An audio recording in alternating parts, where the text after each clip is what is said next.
Hay algunos cristianos que creen que el Espíritu Santo habita a todos los creyentes, pero que por causa de algunos pecados el Espíritu se separa de ellos.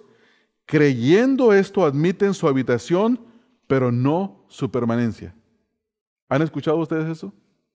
Que hay cristianos que dicen, sí, el Espíritu nos habita, pero hay pecados que hacen que el Espíritu se vaya. Eso es lo que algunos creen. Y toman algunos versículos bíblicos que uno dice, si no entiende la Escritura, dice, parece que sí dice eso, pero no lo dice. Y quiero que vayamos a algunas referencias bíblicas. En primer lugar, la primera cosa que hacemos es que necesitamos de volver a afirmar Romanos 8:9. ¿Qué dice Romanos 8:9, hermanos? Afirmándolo otra vez. Mas vosotros no vivís según la carne, sino según el Espíritu. Si es que el Espíritu de Dios mora en vosotros, y si alguno no tiene el Espíritu de Cristo, no es de él. Entonces, pensemos en lo que dice la verdad y pensemos en lo que dicen las deducciones humanas. La deducción humana es esta: el Espíritu Santo me habita, pero hay pecados que hacen que el Espíritu Santo me deje. Entonces, si aplicamos el razonamiento de Pablo de Romanos 8:9, quiere decir que si el Espíritu me deja, ¿dejo de ser qué? Cristiano. Porque dice, si alguno no tiene el Espíritu de Cristo, no es de él. Entonces, usando el razonamiento de esta mala enseñanza, de que el Espíritu nos habita, pero no permanentemente, entonces quiere decir que hay momentos en los que soy cristiano y hay momentos en los que no soy cristiano y luego después me arrepiento y luego viene el Espíritu y vuelvo a ser cristiano. ¿Dice eso la Escritura? No, no lo dice. Hermano Andrés. ¿Se recuerdan las personas que vinieron de el templo? Ellos estaban enseñando que se perdía la salvación. Sí. Es una mala enseñanza. Es una mala enseñanza. Eso contradeciría lo que estamos estudiando. ¿Cuáles son sus bases bíblicas? ¿Qué es lo que ellos piensan, lo que ellos dicen?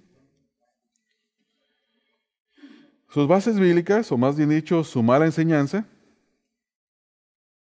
según lo que algunos de ellos creen, es que el Espíritu Santo viene, habita una persona, pero luego lo deja, y utilizan versículos como, por ejemplo, Salmo 51, texto número 11. ¿Quién quiere leerlo, hermanos? Salmo 51, texto número 11.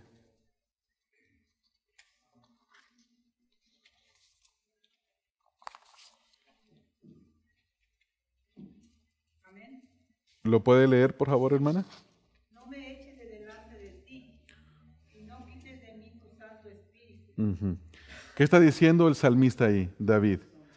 El Salmo 32 y el Salmo 51 son dos salmos penitenciales, donde David se arrepiente de su pecado, el cual cometió cometiendo adulterio, tomando la mujer de otro hombre y mandando asesinar a este hombre, ¿verdad, hermanos? Ustedes recuerdan la historia. Entonces David dice, tu espíritu me habitó, y el Espíritu del Señor habitó a David, porque David fue y mató al gigante Goliat, porque David tenía valor tremendo. David tenía un corazón para Dios de acuerdo a la voluntad de Dios, pero sin embargo pecó, y David dice, no quites de mí, la idea es quita de mí permanentemente tu Santo Espíritu. ¿Por qué dijo esto? Porque el ministerio del Espíritu Santo en el antiguo pacto no es igual que en el nuevo pacto. Sí podemos entender eso, ¿verdad? Es diferente el ministerio en el antiguo pacto que en el nuevo. En el antiguo venía por tiempos, estaba en ellos, los podía dejar, y en el nuevo pacto viene y habita permanentemente. Porque dice el Señor Jesús, y estará en vosotros, estará indefinidamente, hasta que el Señor viene. Entonces, cualquiera que sea el pecado que cause la partida del Espíritu Santo tendría que ser más grave que los pecados que ya mencionamos nosotros en Corintios, ¿verdad, hermanos? ¿Qué pecados mencionamos en Corintios? ¿Se recuerdan? Vamos a ver, división, pleitos en juicio, borracheras, problemas matrimoniales, porque había en el capítulo 7. ¿Qué otra cosa mencionamos? Otro.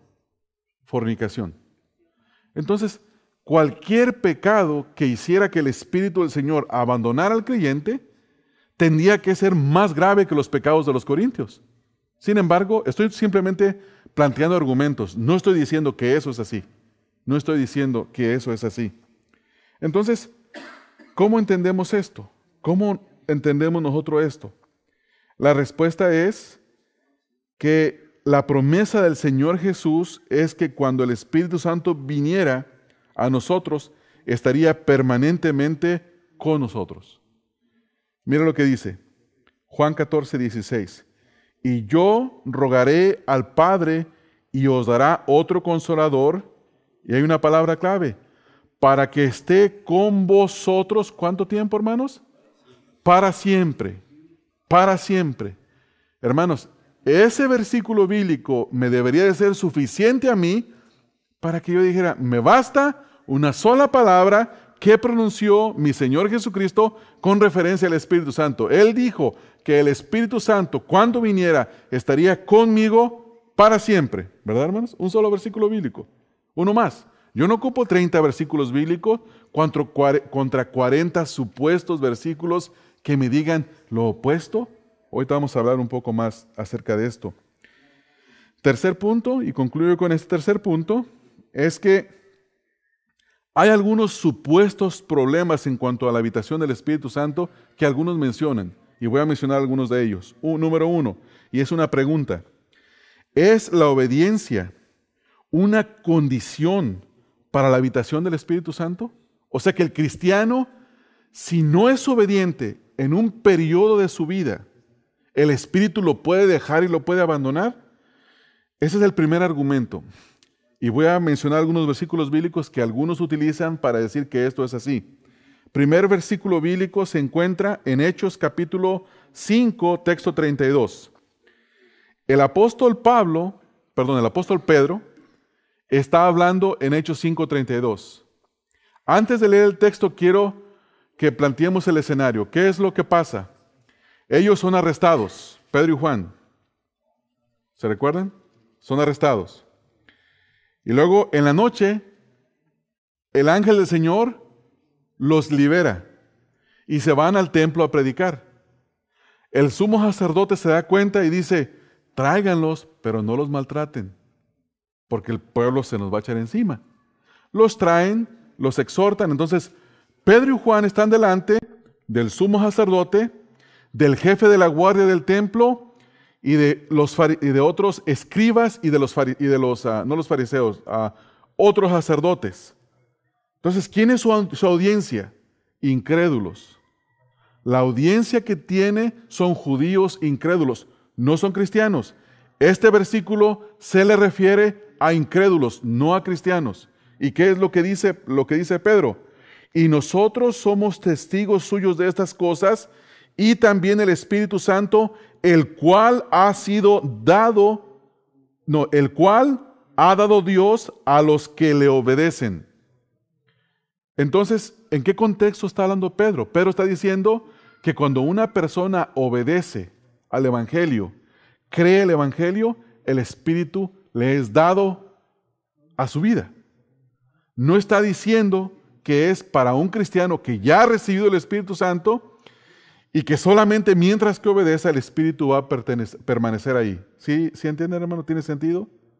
¿Sí? Siempre que leemos la Escritura, contexto es muy importante. ¿Quién habla?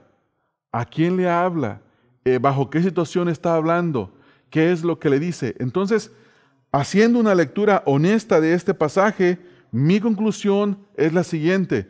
Pedro no está diciendo, creo estar seguro, de que Pedro no está diciendo aquí, o que esta porción de la Escritura no enseña que si un cristiano tiene un periodo de desobediencia, el Espíritu lo va a dejar. Esta porción está enseñando que una persona que obedece a Dios recibe el Espíritu Santo porque obedece al Evangelio. Y ahorita quiero ver algunas referencias, pero quiero hacer varias preguntas. Primera pregunta, ¿se refiere aquí Pedro a que el Espíritu permanece mientras se le obedece? Y la respuesta es no. ¿O se refiere a la obediencia de responder al mensaje del Evangelio en arrepentimiento y fe? Y la respuesta es sí, se refiere exactamente a eso. Observemos el pasaje. Si uno, no voy a leerlo todo, pero ustedes en sus casas lean Hechos 5, 17 al 32. Y la primera pregunta que nos hacemos es, ¿a quién se dirige Pedro? ¿Eran creyentes sus oyentes? Y la respuesta es no. ¿Qué debían de hacer sus oyentes para recibir el Espíritu Santo? Y la respuesta es obedecer. ¿Quiénes estaban ahí con Pedro? Si ustedes leen el texto, dice que el sumo sacerdote, el jefe de la guardia, los sacerdotes y los escribas. ¿Quiénes estaban ahí? ¿Eran creyentes? No, no eran creyentes. ¿Qué es lo que les dice? Obedezcan al Evangelio. Y las respuestas son las siguientes. Pedro alaba al sumo sacerdote. Quiero autocorregirme, hermanos, no es a los escribas, es a los saduceos, los que estaban ahí de acuerdo a los versículos 17, 21 y 24. La secta de los saduceos, gracias hermana. El jefe de la guardia del templo y los otros principales sacerdotes del templo. Y estas referencias las encuentran en capítulo 5, texto 17, 21 y 24. Entonces los oyentes eran incrédulos y los estaba llamando a obedecer. Esta obediencia tiene que ver con el Evangelio, y más adelante Lucas dice que muchos sacerdotes obedecían a la fe. Vamos a leer esa porción bíblica. En el capítulo 6, si van conmigo, hermanos, 6:7, dice en el 6:7, y crecía la palabra del Señor y el número de los discípulos se multiplicaba grandemente en Jerusalén.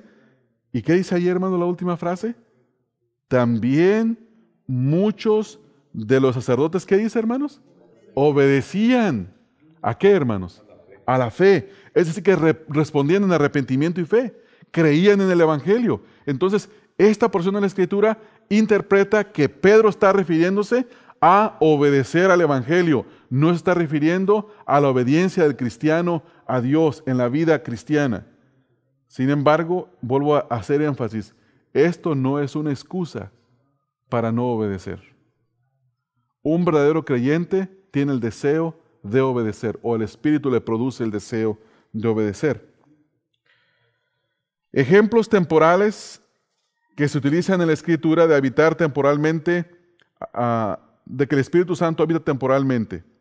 Algunos argumentan que si el Espíritu Santo abandonó a algunos personajes en el Antiguo Testamento, como por ejemplo, voy a mencionarlos nada más, no los voy a leer, pero ustedes los pueden leer en sus casas.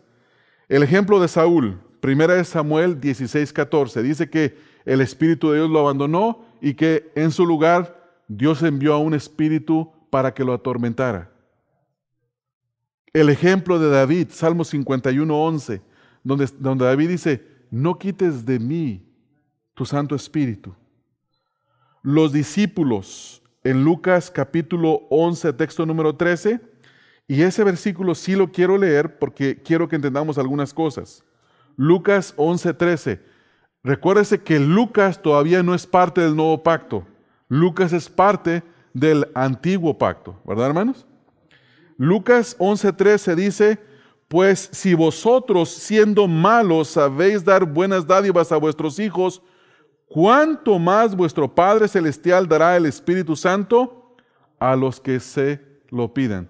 Quiere decir que si pedían el Espíritu Santo les era dado, pero temporalmente. Ahorita vamos a ver algunas referencias que enseñan esto. En Juan 20:22 dice, y habiendo dicho esto, sopló y les dijo, recibid el Espíritu Santo. Los discípulos, ¿se recuerdan, hermanos, cuando los 70 fueron a predicar el Evangelio? Fueron llenos del Espíritu Santo y fueron y predicaron el Evangelio. Echaban fuera demonios, sanaban los enfermos, predicaban el Evangelio, pero el Espíritu los dejó. Y después el Señor les sopla y les dice, reciban el Espíritu Santo. Pero ¿qué pasa en Hechos capítulo 2?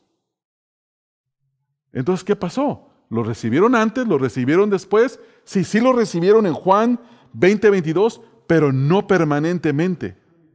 Lo recibieron permanentemente en Hechos capítulo número 2 en el día de Pentecostés. En ese día fue cuando lo recibieron. Finalizo con esto. ¿Cuál es la relación entre la habitación del Espíritu en el creyente y la unción? Yo no sé si han escuchado esto, que hay muchos que dicen que quieren recibir la unción. Dice, ya soy cristiano, pero necesito la unción. Y en la televisión, los teleevangelistas hablan mucho de la unción. Dicen que ellos tienen la unción y que nosotros los creyentes comunes no la tenemos. Y que ellos nos pueden ministrar a nosotros cosas de Dios que nosotros no tenemos, pero ellos sí las tienen. Y la única manera en la que Dios se va a agradar a nosotros es si nosotros sembramos en el ministerio de ellos, porque ellos tienen la unción. Y cuando dicen sembrar significa dinero. ¿Han escuchado eso, verdad, hermanos? Dos cosas para que no nos cuenten cuentos. Número 1, la palabra unción se menciona solamente 2 veces en el Nuevo Testamento y siempre se refiere a cristianos, a cualquier cristiano. A cualquier cristiano. No a un cristiano con una bendición extra. Porque si el Espíritu del Señor nos diera, si Dios nos hubiera dado a algunos unas porciones del Espíritu y a otros otras porciones más altas, habría envidias entre nosotros. Habría celos de que tú tienes más que yo tengo más que tú, o tú tienes menos que yo tengo más que tú. Eso sería horrible, hermanos. ¿Se recuerdan la parábola de los trabajadores? Vino uno, ¿verdad, hermano? Tempranito. Y luego vino otro a las 12. Y luego vino uno 1 hora antes de salir. Y luego se le paga al último y le dan, no me recuerdo la cantidad de denarios, y dicen los primeros, mira, ¿viste lo que le dieron? Nosotros llegamos antes que ellos, llegamos desde la mañana. Aguántate, nos van a dar 3 veces más que ellos. Y dice la Escritura que vienen los segundos, les da la misma cantidad, vienen los terceros, les da la misma cantidad. ¿Por qué? La vida eterna es igual para todos, hermanos. El Espíritu Santo es igual para todos, no así los dones. Hay dones diferentes en el cuerpo de Cristo y cada don tiene el único objetivo de edificar los unos a los otros. Pero vamos a ver dónde se encuentran esas frases. En primer lugar, necesitamos de entender la palabra unción. La unción en el Antiguo Testamento era el hacer santa o consagrar a una cosa o a una persona, como por ejemplo los sacerdotes eran santos, los utensilios del templo eran santos. ¿Qué significaba? Apartados para Dios. Y había cosas que no eran apartadas para Dios. ¿Se recuerdan el templo cómo estaba? El lugar donde habitaban todos los israelitas. Estaba el lugar santo y estaba el lugar santísimo, donde solamente entraba el sumo sacerdote una vez al año. Eso no existe en el Nuevo Testamento. La Escritura dice que cuando el Señor Jesucristo fue crucificado, el velo del templo se rasgó. Y dice en el libro de Hebreos, dice, entremos pues confiadamente, acerquémonos pues confiadamente al trono de la gracia para alcanzar misericordia y gracia para el oportuno socorro. La entrada está abierta para todos, ya no hay lugar santísimo. Tú y yo podemos entrar al lugar santísimo, porque no se ocupa una unción especial. Los teleevangelistas no tienen, hermanos, no tienen una unción especial, una línea directa o aparte para con Dios. No existe tal cosa. Esos que avientan el saco, que soplan a la gente con el micrófono y que la gente se cae, eso no es de Dios, eso no es del Espíritu Santo, hermanos. Eso no es así. Ellos no tienen ninguna unción especial. En el Nuevo Testamento, dice la Escritura, se nos dice que el Señor Jesucristo fue ungido recibió la unción para el trabajo que Él habría de hacer. Nos dice en Lucas capítulo número 4, textos número 18, Lucas 4, 18. nos dice que el Señor Jesucristo recibió la unción. Lucas 4:18, perdón, no sé si les dije, ¿sí dije ese versículo? Ok. El Espíritu del Señor está sobre mí, dice el Señor Jesús, cuando estaba en la sinagoga, hablándole a los israelitas, por cuanto me ha ungido para dar buenas nuevas a los pobres. Me ha enviado a sanar a los quebrantados de corazón, a pregonar y libertad a los cautivos y vista a los ciegos, a poner en libertad a los oprimidos. Primer pregunta. ¿Está hablando el Señor Jesucristo del antiguo pacto o del nuevo pacto en ese momento todavía? Del antiguo. El Señor Jesucristo recibió esa unción especial para hacer los milagros, los prodigios. Los apóstoles y algunos de los discípulos recibieron esa unción especial al punto de que aún la sombra de Pedro sanaba. Aún los pedacitos de ropa de tela del apóstol Pablo, dice la Escritura, que se los llevaban y sanaban. Pero mi pregunta es la siguiente. ¿Todavía sigue Dios haciendo eso? Y la respuesta es no. No, hermanos. Porque las señales que el Señor Jesucristo hizo fueron únicamente hechas con el propósito de ratificar su mensaje, de decir que Él era verdaderamente el Mesías, el Cristo, el Hijo de Dios, y para que viendo sus señales creyéramos en su nombre. ¿Se recuerdan que hemos leído Juan 20, 30, 31? Y los apóstoles, hermanos, los apóstoles igualmente. Dice la Escritura, creo que es en Hebreos, hermanos. Si alguien, déjeme ver si es Hebreos 2. Ahorita vamos a ver, no estoy seguro, pero se me vino un texto a mi mente. Un texto a mi mente que creo que dice exactamente eso. Sí, aquí es. Hebreos 2:4. Fíjense lo que dice, hermanos. Hebreos 2:4. Este texto creo que nos va a dar un panorama amplio, nos va a instruir en esta noche acerca de lo que estamos hablando.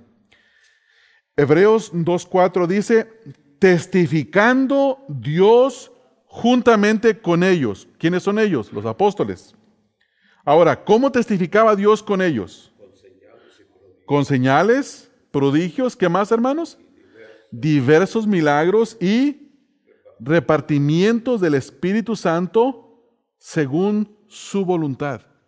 Dios estaba testificando juntamente con los apóstoles que ellos eran siervos de Dios y que lo que estaban predicando era la verdad. Esas señales, esos milagros testificaban que todo lo que ellos recibieron como revelación de Dios es la verdad. Es por eso que el Espíritu Santo el Nuevo Testamento es la palabra inspirada por el Espíritu Santo. Y no tenemos duda, porque ellos fueron inspirados por Dios. Entonces, ellos, hermanos, este versículo, hermanos, tiene tantas cosas que usted no se imagina. Cuando uno lo lee, fíjese lo que dice al último. Y repartimientos del Espíritu Santo según su voluntad. Déjenme mencionar un caso bien breve. Hechos capítulo 8. ¿Qué pasa en Hechos 8? Los discípulos son perseguidos, llegan a Samaria, Felipe empieza a predicar el Evangelio y dice que los samaritanos empiezan a creer, y entre ellos Simón el mago. Creyeron y se bautizaron. Luego cuando los apóstoles se dan cuenta, vienen y ¿qué hacen, hermanos? Les imponen las manos y reciben el Espíritu Santo. Y la pregunta es, ¿eran salvos hasta que Pedro les impuso las manos? ¿O eran salvos en el momento que creyeron? Y la respuesta es, fueron salvos en el momento que creyeron. ¿Qué está pasando ahí? Después de la venida del Espíritu Santo, hay un punto, yo creo que es del capítulo 2 hasta Hechos 19, donde se ven esas cosas. Que Pedro impone manos y reciben el Espíritu Santo. Pablo impone manos y reciben el Espíritu Santo. Después ya no se ve eso, porque Pablo explica todo lo contrario. ¿Qué estaba haciendo Dios? Dios estaba ratificando su ministerio, que ellos eran auténticos. Es por eso que el libro de los Hechos, la narrativa del libro de los Hechos, no podemos utilizar la narrativa para hacer doctrina, porque entonces salimos con doctrinas raras. Por eso los grupos carismáticos pentecostales creen que se recibe una segunda unción, basados en Hechos capítulo 8, capítulo 6, capítulo 8. Eso no es así, no es así. Hay una regla en la hermenéutica que dice la narrativa no es normativa. Y eso tenemos que tener cuidado de ello. Ahora, ¿cómo entendemos esto entonces? ¿Qué está pasando? ¿Cómo lo entendemos? Yo lo quiero entender, hermanos. Yo quiero tener claridad de lo que la Escritura dice. Vamos a algunos versículos, hermanos. Si van conmigo a 2 de Corintios 1:21. 2 de Corintios, capítulo número 1, el texto número 21. ¿Qué dice el apóstol Pablo? Dice, y el que nos confirma con vosotros en Cristo y el que nos ungió es Dios. Pablo dice, nosotros somos ungidos de Dios. Y luego alguien puede decir, oh, pero es que Pablo era un apóstol. Y Pablo tenía las señales de un apóstol, cosa que tú y yo no tenemos. Está bien, le doy ese punto. Pero vamos a ver la segunda mención de la palabra unción. Primera de Juan 2:20. ¿Qué nos dice Juan a nosotros, hermanos? Juan 2:20. Pero vosotros tenéis la unción del Santo y conocéis todas las cosas. Nosotros, hermanos, los discípulos, tenemos la unción del Santo. ¿Cuándo viene la unción a nuestra vida? En el momento en que el Espíritu Santo nos bautiza en el cuerpo de Cristo. En ese momento viene la unción. Ahora, texto 27, ahí mismo en 1 de Juan 2:27. Pero la unción que vosotros recibisteis, tiempo pasado, de Él, permanece en vosotros. ¿No se le hace muy similar a las palabras a las que utilizó el Señor Jesucristo en Juan 14:16? ¿Sí? Recibisteis, permanece, recibiréis, permanecerá. ¿Se recuerdan las palabras? Dice, pero la unción que vosotros recibisteis de Él permanece en vosotros y no tenéis necesidad de que nadie os enseñe, así como la unción misma os enseña todas las cosas y es verdad y no es mentira, según ella os ha enseñado, permaneced en Él. Déjenme aclarar la segunda parte porque me van a quitar el trabajo la semana que viene. ¿Qué dice la segunda parte, hermanos? No tenéis necesidad de que nadie os enseñe. Yo tengo que usar la Escritura, si no esta semana me quiten el trabajo. ¿Qué quiere decir Juan? Lo que Juan no quiere decir que no hay necesidad ni de pastores ni de maestros, porque Pedro lo dice en Efesios capítulo 4, texto 11. Y Él mismo, Dios, construyó a unos pastores, maestros, evangelistas, profetas. ¿Para qué, hermanos? Para la edificación del cuerpo de Cristo. Entonces, Dios dio a la iglesia hombres capacitados, calificados, para que edifiquen la iglesia y prepara la iglesia para la obra del ministerio. Entonces, ¿qué quiere decir esto? ¿Qué quiere decir esto?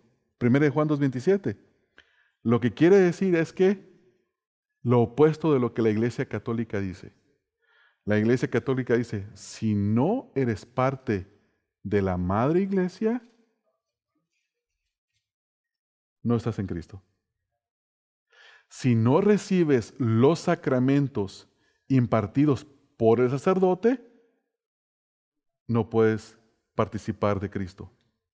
Si no recibes la administración y el ser intermediario entre Dios y el hombre, un sacerdote, que te diga que tus pecados te son perdonados, tus pecados no son perdonados.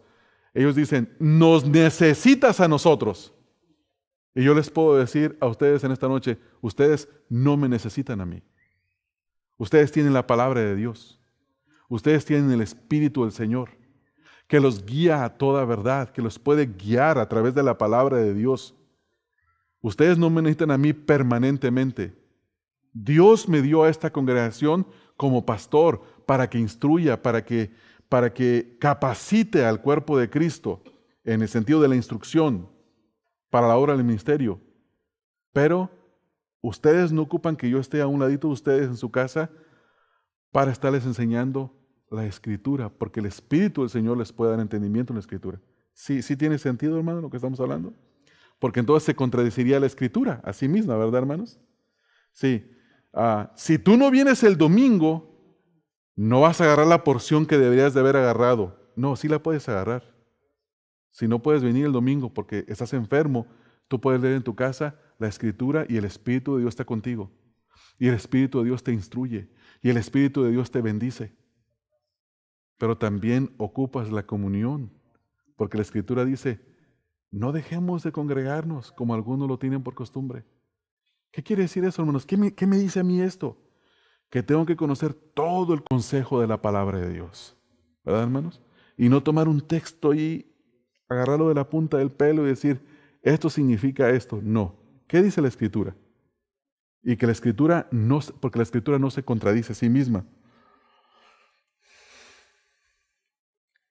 ¿Nos habita el Espíritu Santo? Sí. ¿Nos habita permanentemente? Sí. ¿Cuando pecamos se va el Espíritu Santo? No. Pero sí lo contristamos. ¿No somos un buen testimonio? ¿No es la mejor condición porque Dios al que ama, al que toma por hijo, azota y disciplina? Porque la ira de Dios viene sobre los hijos de desobediencia. No es bueno estar en esa condición. ¿Necesitamos una segunda unción? No, hermanos. No. Si recibiste el Espíritu Santo, recibiste todo el paquete. Él no viene en pedacitos.